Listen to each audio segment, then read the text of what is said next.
Na wasalimu pai mane pai. Unajua kuna wataalamu wa kusema na wataalamu wa mipango. Si tunajua wote wanaenda pamoja. Yuko anaandaa mipango, Nicholas akaandaa mipango, lakini wakawepo wale usonga mbele. Na angekuwa peke yake inawezekana asingefikia. Kwa ajili yenu mmefika hapo mlipo. Punga mkono. Nina mambo matano ya kuzungumza. Nitazungumza kwa ufupi kabisa, lakini na hakika utaelewa. Nataka tuzungumzie muundo wa GCV. Mimi ni kiongozi wa GCV wa Tanzania. Lakini nataka niwaambie GCV ni nini? GCV ni nini? Unaposema GCV, tumeongea mara nyingi sana, kwa pionia sio jambo geni.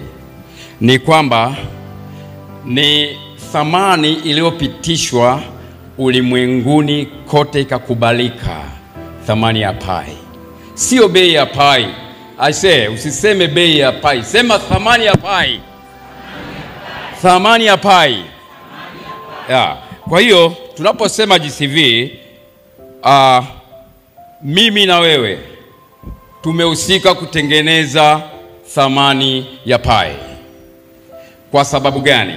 Nicholas alipotengeneza sarafu hii ili iweze kuingia kwenye mfumo uliopo, asingeweza kuweka thamani yeye mwenyewe kwa kuzingatia vigezo ambavyo vinatakiwa vya kiuchumi vikubaliane kuifanya iwe stable coin. Kwa sababu hiyo basi, moja ya kigezo chake kuhakikisha jamii inaupokea sarafu hiyo, na kuipokea kwake lazima wapange thamani wao wenyewe. Kwa hiyo hatua kubwa kabisa ya kwanza ili kuweza kufikia lengo, kuhakikisha kwamba jamii wamepanga thamani yao wao wenyewe, na hivi ndivyo tulivyofanya. Punga mkono. Sikiliza, thamani ya 314,159. Wengi kulikuwa na mchanganyiko hapo katikati. Wakasema, mbona huku mbele kuna hizo 03, si hii ni 3,314. Sasa watu wakasema hapana. Sikiliza, kwenye mataifa ya wenzetu wale wana nukta za tarakimu 3. Kwa hiyo ukiandika 314 ukakata 159 ukaweka nukta, mbele kuna sifuri ngapi? 3. Sikiliza, mbele kuna sifuri ngapi? 3. Kwa hiyo hizi namba zilizokamilika inafanya iwe 314,159, na ndio hii ambayo imetufanya sisi ikatukusanya baada ya kukubaliana sisi. Kuna mataifa mengine hawakutaka hii, wengine walitaka chini, walikuwa wanahitaji iwe tu $100, wengine $314, wengine walifika mpaka $1,000,000. Kama hii 314 natutoa hivi, ikifika $1,000,000 ingekuwaje? Singekuwa ni balaa, pangewaka moto. Lakini basi nilitaka kuwapatia kwanza hii thamani ya GCV ambayo imetukusanya hapa. Lakini nataka tuzungumze jambo moja linalohusiana na ecology. Mimi nimesimama kama ecology, na ecology kazi yake ni nini kwenye GCV? Kazi yake ni kusimamia katika ukomazaji na uendelezaji wa thamani ya pai GCV ndani ya mfumo wa pai. Yaani hiyo thamani ibaki hivyo hivyo. Hiyo ndio kazi yangu, kuhakikisha kwamba wote wanaohusika na mfumo hawaachi njia. Tumeelewana vizuri? Yaani hata wewe ukiacha njia, nataka nikuchungulie kwa jicho la hatari kwamba una matatizo au. Kuna wengine watashikwa na kichaa kwa sababu tu hawajui namna ya kuisimamia thamani.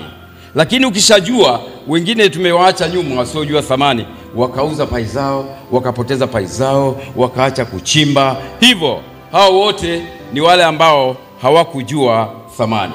Sasa kazi ya GCV kuhakikisha watu wa namna hiyo tunawakusanya na tunamwambia mtu wa elimu, wape elimu wa watu waelewe. Halo, umenielewa? Punga mkono. Ecosystem kazi yake kusimamia mfumo. Si hivyo tu. Huu mfumo unahusika kwenye maeneo mengi. Wako wanaohusika kwenye mfumo.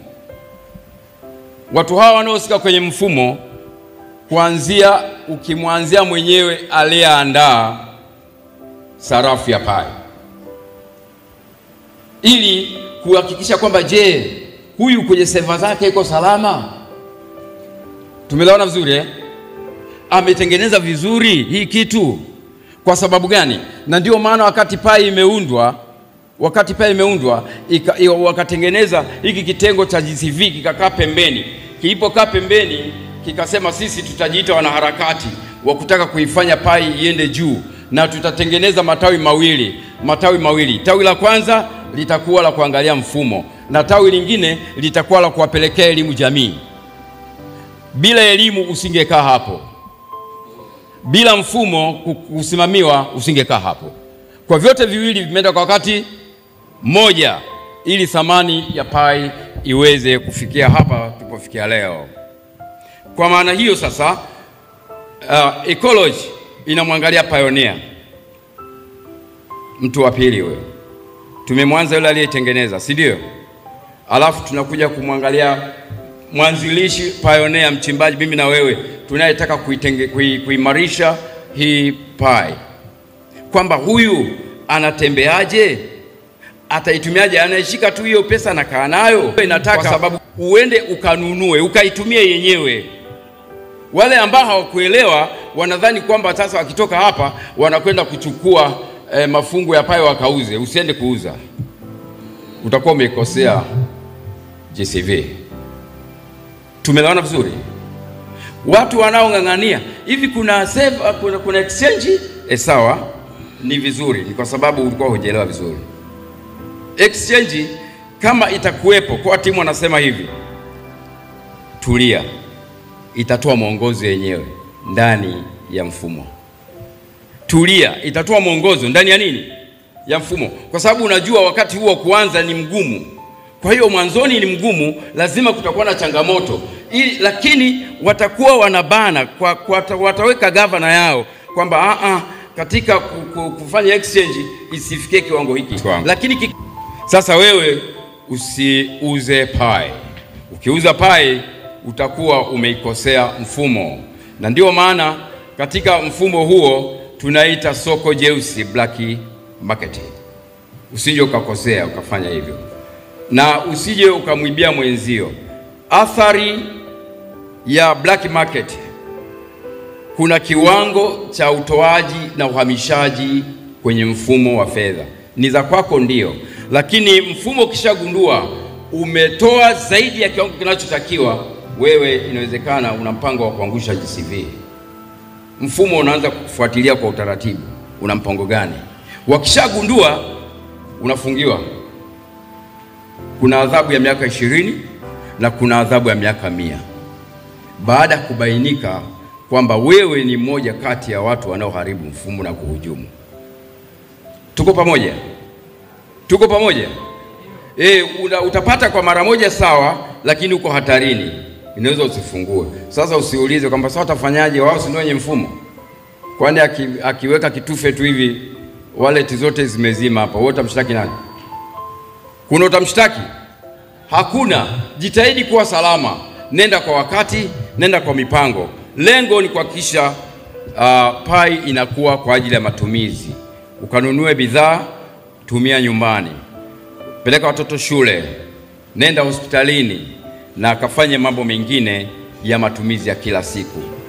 Na jambo lingine ambalo nataka tuzungumze, uongozi wa GCV, ili uone kwamba GCV inataka iendelee hata baada ya open mainnet ambayo tunasema ni leo.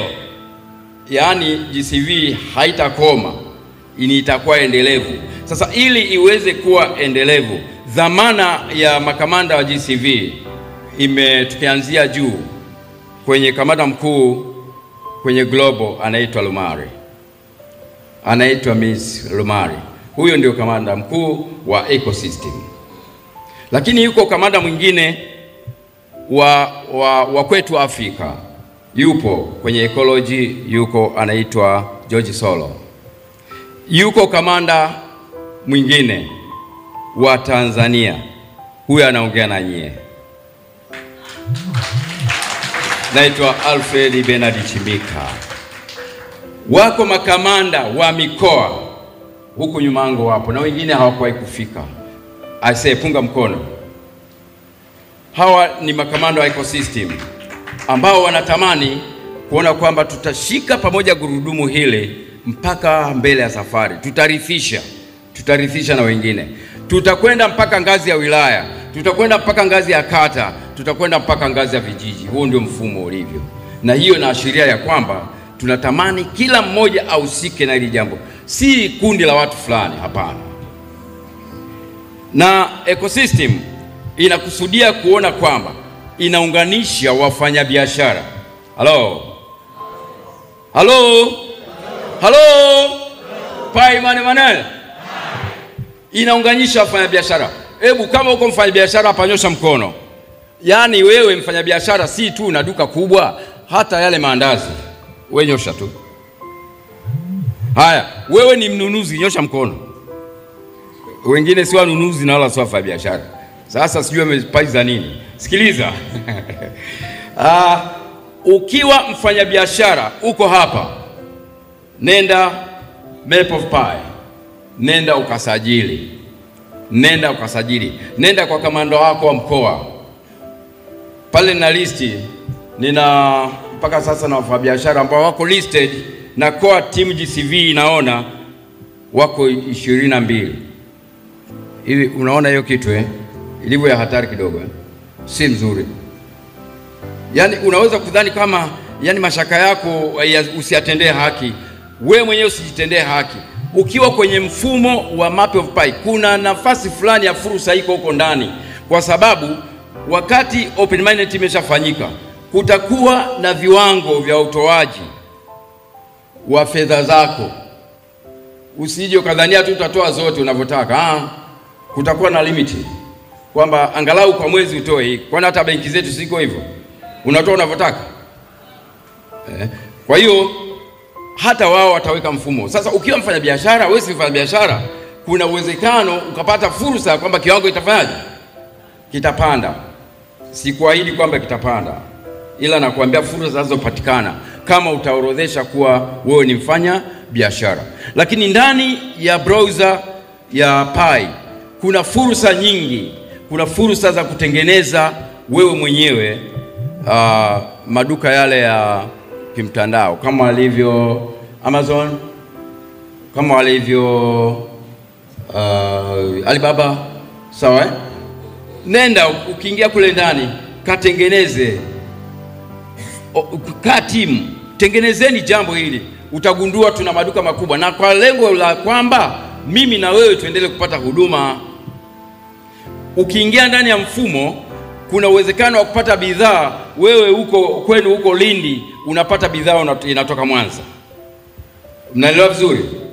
Na hujasafiri, unakaa tu kwenye mfumo. Ukiangalia kwenye mepu, unasema kumbe napata ng'ombe kutoka kwa mtu fulani anauza ng'ombe.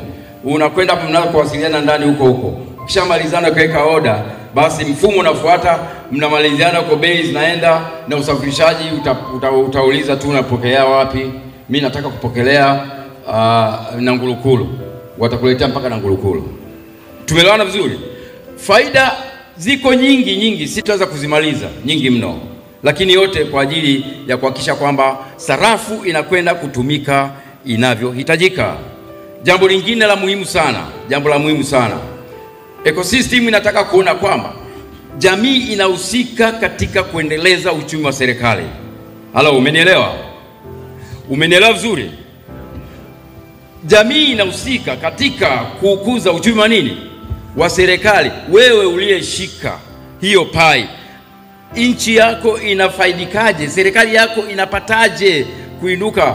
Je, kwa huduma yako? Je, kwa mapato fulani ulionayo? Sasa lazima kuhakikisha kwamba kuna kamfumo katumike kawewe na mimi kuchangia ili serikali nayo ipate mapato yake. Kwa sababu hiyo basi tunatamani kuona serikali, tunashukuru kwamba serikali yetu pia viongozi wake wako vizuri. Sasa wameanza kuamka, wanahimiza baadhi ya taasisi mbalimbali zinazohusika na fedha kufuatilia mifumo hii na usalama wake, ili kwamba wananchi wake wasiingie kwenye shida, lakini pia na serikali yenyewe isije ikakosa mapato baadaye. Pai money. Pai money. Money. Naomba nimalizie kwa kusema hivi. Ecosystem itafanya kazi siku zote wakati tu pai iko mikononi mwa watu. Yaani pai iko mikononi mwa watu, sarafu ipo, maadamu ipo na mfumo bado upo. Maadamu mfumo upo, basi matumizi bado yapo, na kwa sababu matumizi yapo, tunaamini kwamba pai ni maisha yetu ya leo na kesho na baadaye. Niseme asante, niwasilishe hii, kila mmoja atoke akijua ya kwamba yeye ni tajiri, lakini anatakiwa alinde mfumo. Sema, mimi nitaulinda mfumo. Mimi nitaulinda mfumo. Asante sana, nashukuru. Asante, makofi mengi tafadhali kwake.